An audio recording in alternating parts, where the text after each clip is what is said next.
Henan Province, Central China, September 1887. The rain has been falling for weeks. The Yellow River, the Huanghe, is rising. It has been rising for longer than anyone in the riverside villages can remember, and the levees that contain it are higher than they have ever been, built up over decades of desperate maintenance by a government that understands, in the most immediate possible sense, that the river is not simply a waterway. It is a weapon pointed at the heart of the most densely populated agricultural region on Earth. On the morning of September 28th, the levee at Zhengzhou breaks.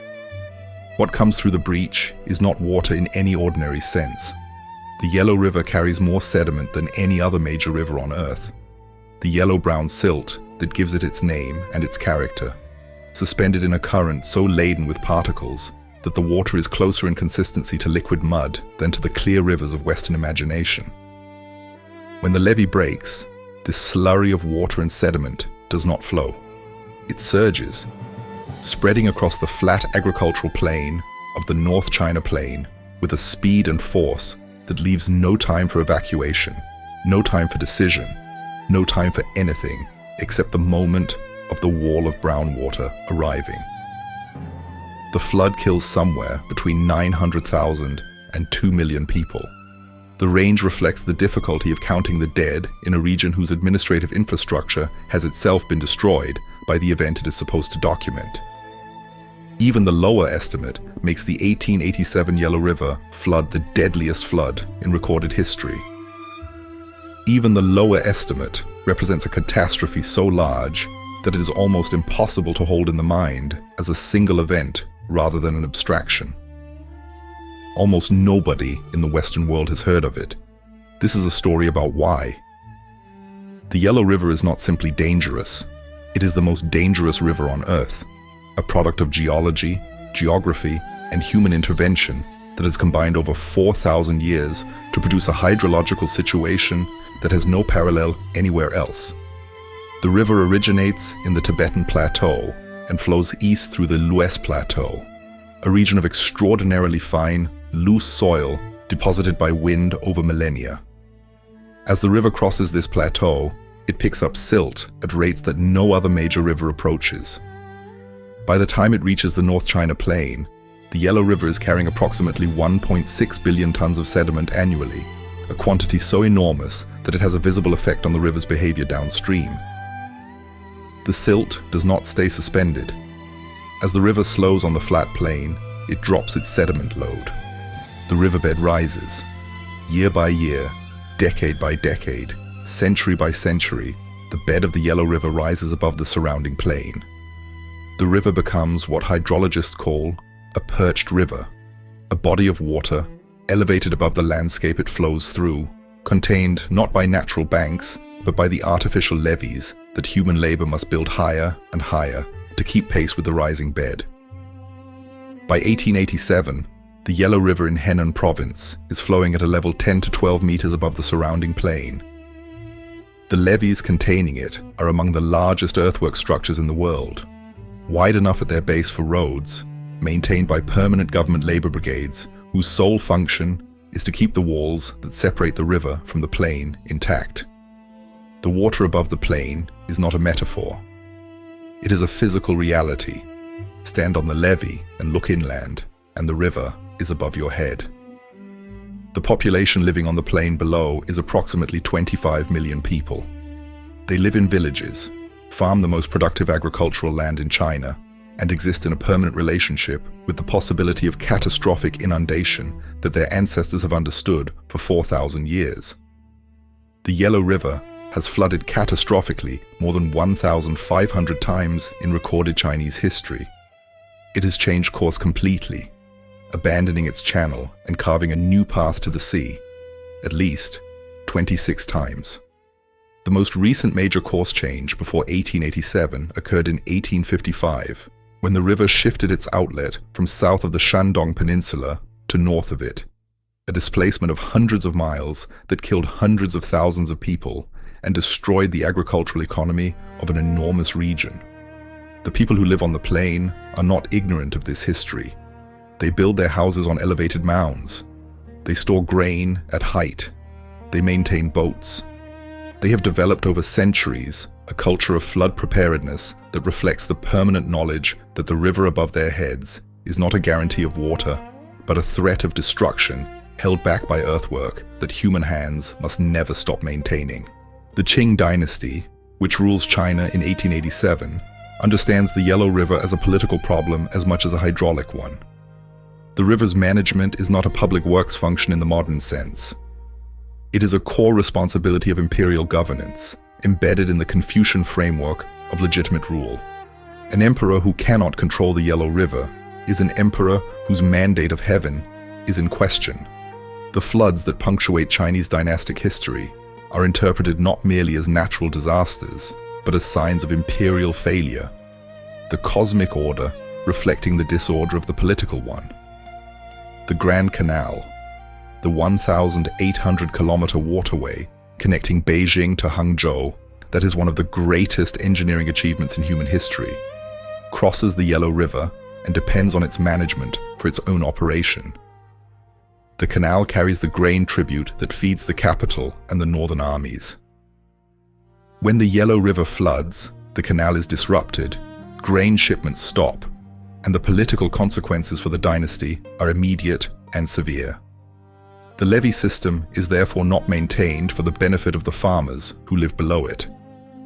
It is maintained for the benefit of the imperial state that depends on the canal and the agricultural surplus the plain produces. This political economy of flood management has a specific structural consequence. The River Conservancy, the bureaucratic apparatus responsible for levee maintenance, is a government institution subject to all the pathologies of Qing bureaucratic governance in 1887. Corruption is endemic.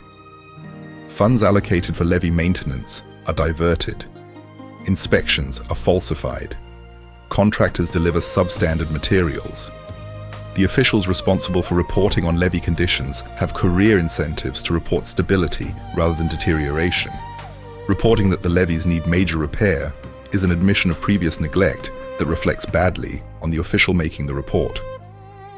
The 1887 flood is not a surprise in any meaningful sense. The levees in Henan province have been deteriorating for years. Local officials and river engineers have been filing reports about structural weaknesses in the system. The warnings reach higher levels of the bureaucracy and are not acted on adequately, partly because the funds are not available, partly because the institutional incentives discourage acknowledging the problem, and partly because the Qing government in 1887 is dealing with multiple crises simultaneously, and the River Conservancy is not receiving the attention or resources that its physical condition requires. The rain that falls in September 1887 is heavy, but not unprecedented. The levee that breaks at Zhengzhou does so not because the rainfall is exceptional, but because the structure maintaining the water above the plain has been allowed to weaken to the point where an ordinary wet season produces an extraordinary catastrophe. September 28th, 1887, Zhengzhou. The breach begins as a seepage, water finding a weakness in the earthwork structure, moving through the compacted soil in the invisible channels that engineers call piping. The seepage becomes a flow. The flow becomes a torrent. Within hours, the breach has widened to hundreds of meters as the force of water above erodes the levee on both sides of the original failure point. The wave that spreads across the plain carries with it everything the river has accumulated. The silt, the debris of upstream settlements already flooded, the uprooted trees and collapsed buildings that the current has been collecting as it rises. It moves across flat agricultural land at a speed that outpaces a running man in the open ground between villages, funneling between raised roads and embankments into concentrations of force that tear through whatever is in their path. The villages closest to the breach have no warning beyond the sound, a roar that survivors describe as unlike anything they have heard, a sound that is simultaneously water and wind and the collapse of the world they have known. The water arrives in the darkness of the early morning hours, when most people are inside and asleep. The elevated mounds that villages are built on provide some protection in the first minutes. The initial surge passes beneath and around them, but the water continues to rise. Villages that survive the first wave are inundated as the floodwater backs up behind roads and embankments, turning the plain into a shallow inland sea that does not recede for months. The flood spreads across an area of approximately 130,000 square kilometers, roughly the size of England. 11 major cities and several thousand villages are inundated. The depth of flooding varies from a few feet in the margins to meters in the low-lying areas closest to the breach. The water is not clean. It carries the silt and contamination of a heavily populated agricultural watershed, and the disease that follows the flood kills as many people over the following months as the initial inundation. Counting the dead is impossible in the immediate aftermath. The administrative infrastructure that would conduct a census, the local officials, the registration systems, the grain distribution networks, has itself been destroyed. The people who would do the counting are among the dead or the displaced. The figures that emerge in subsequent years are extrapolations from the population records that survived and the territory known to have been affected. The most conservative estimates place the immediate death toll at 900,000. Other estimates, drawing on different methodologies and different assumptions about pre-flood population density, reach 2 million. The true figure is somewhere in this range and will never be known with precision. The deaths are not all drowning. The initial flood kills by inundation, people trapped in buildings, swept away in the current, caught in the open between villages with no elevated ground to reach. But the secondary deaths, the ones that accumulate over the following months and years, may equal or exceed the immediate toll. Famine follows immediately. The agricultural plain that feeds 25 million people has been stripped of its crops, its seed grain, its stored food, and its draft animals. The infrastructure of agricultural production, the irrigation channels, the tools, the working animals, is destroyed. A region that was one of the most productive in China is now incapable of feeding itself. The Qing government organizes relief, grain shipments from other provinces, the opening of state granaries. But the scale of the need exceeds the administrative capacity of a government already strained by the cost of the flood response. Disease follows the famine. Typhoid, cholera, and dysentery spread through a population weakened by hunger and living in the contaminated environment of the floodwater aftermath. The medical infrastructure of the region, such as it is in 1887 China, is destroyed along with everything else. There are no hospitals to treat the sick, no clean water supplies to prevent the spread of waterborne disease, no administrative capacity to organize sanitation in the improvised settlements where the displaced population is living. The refugees, millions of people driven from their destroyed villages, spread the disease further as they move, carrying illness into regions that the flood itself did not reach. The 1887 disaster is not a single event with a recoverable aftermath. It is a cascade of interconnected catastrophes: flood, famine, disease, displacement, each feeding the next, each killing people who survived the previous stage. The Yellow River flood of 1887 does not occur in isolation. It occurs in the middle of a period of extraordinary crisis for the Qing dynasty, a dynasty that has been governing China for nearly 2.5 centuries, but that is, in 1887, visibly weakening under the combined pressure of internal rebellion, foreign imperialism, and institutional decay that has been accumulating for decades. The Taiping Rebellion of 1850 to 1864, the bloodiest civil war in human history, killing an estimated 20 to 30 million people, has devastated the economic and administrative infrastructure of central and southern China. The Second Opium War of 1856 to 1860 has forced further commercial concessions to Britain and France, opening more treaty ports and reducing Qing customs sovereignty. The Sino-French War of 1884 to 1885 has cost China its suzerainty over Vietnam and damaged the prestige of the Qing military.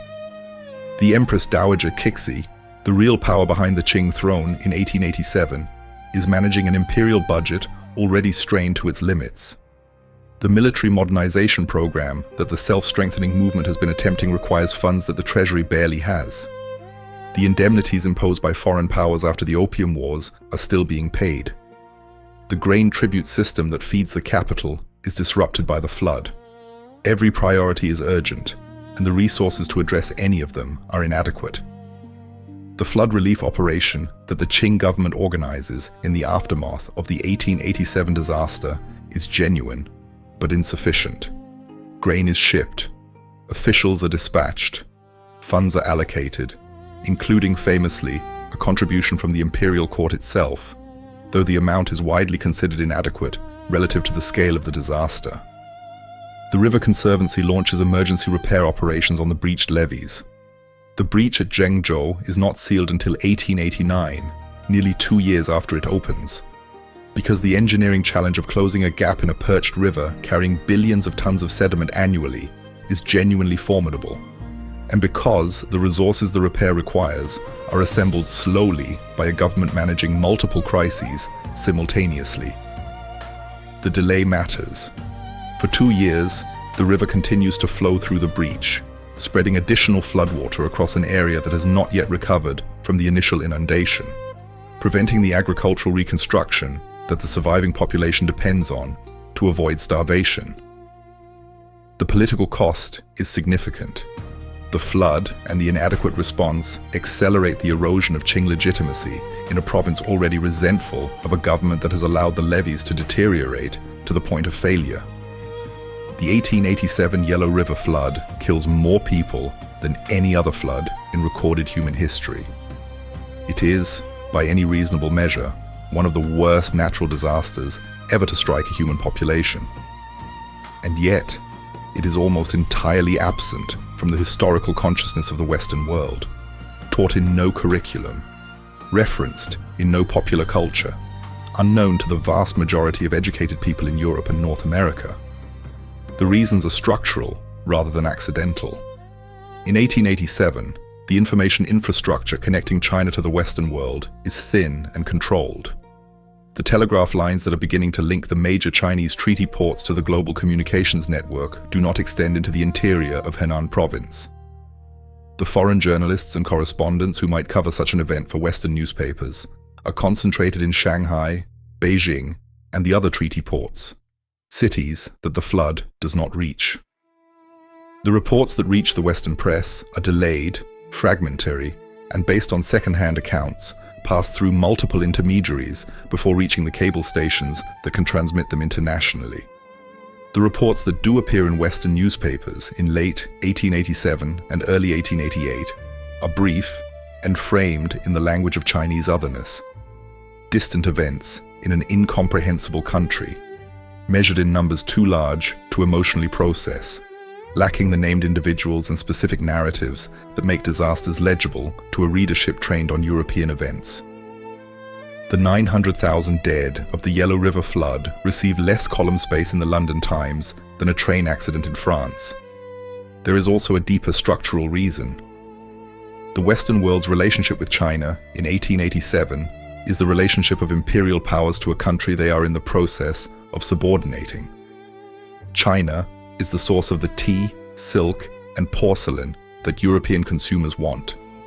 It is the market that European manufacturers and traders are attempting to penetrate through the treaty port system imposed by the Opium Wars. It is not, in the Western consciousness of 1887, a civilization whose suffering deserves the same attention as European suffering. The deaths of 900,000 Chinese farmers on a floodplain in Henan province are, in the calculus of Victorian imperial consciousness, a distant and exotic event. Tragic, perhaps, in the abstract way that all large-scale suffering is tragic, but not the kind of tragedy that demands attention, analysis, or memory. The silence has been maintained ever since.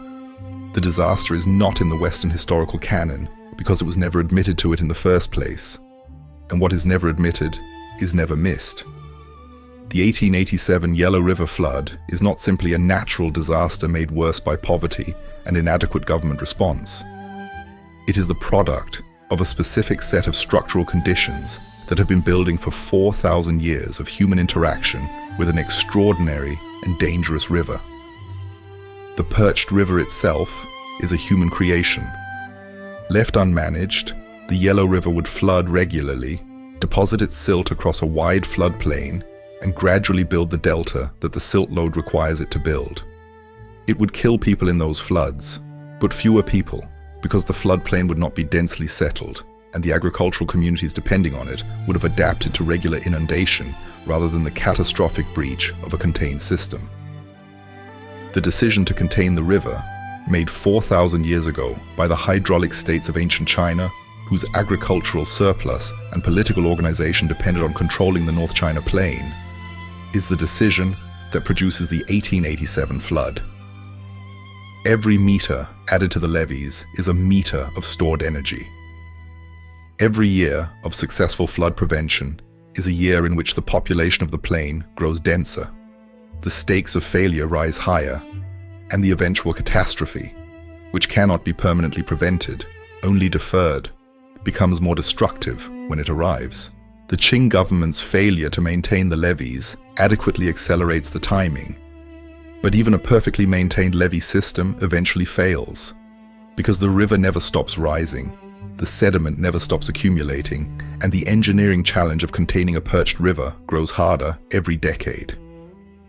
The 900,000 dead of 1887 are the cost of 4,000 years of successful flood control, the accumulated debt of every year in which the levee held, and the population grew, and the stakes were raised higher. They die, not because the government fails in 1887, though it does. They die because the system that protected their ancestors made their death, eventually, inevitable. The river is still there.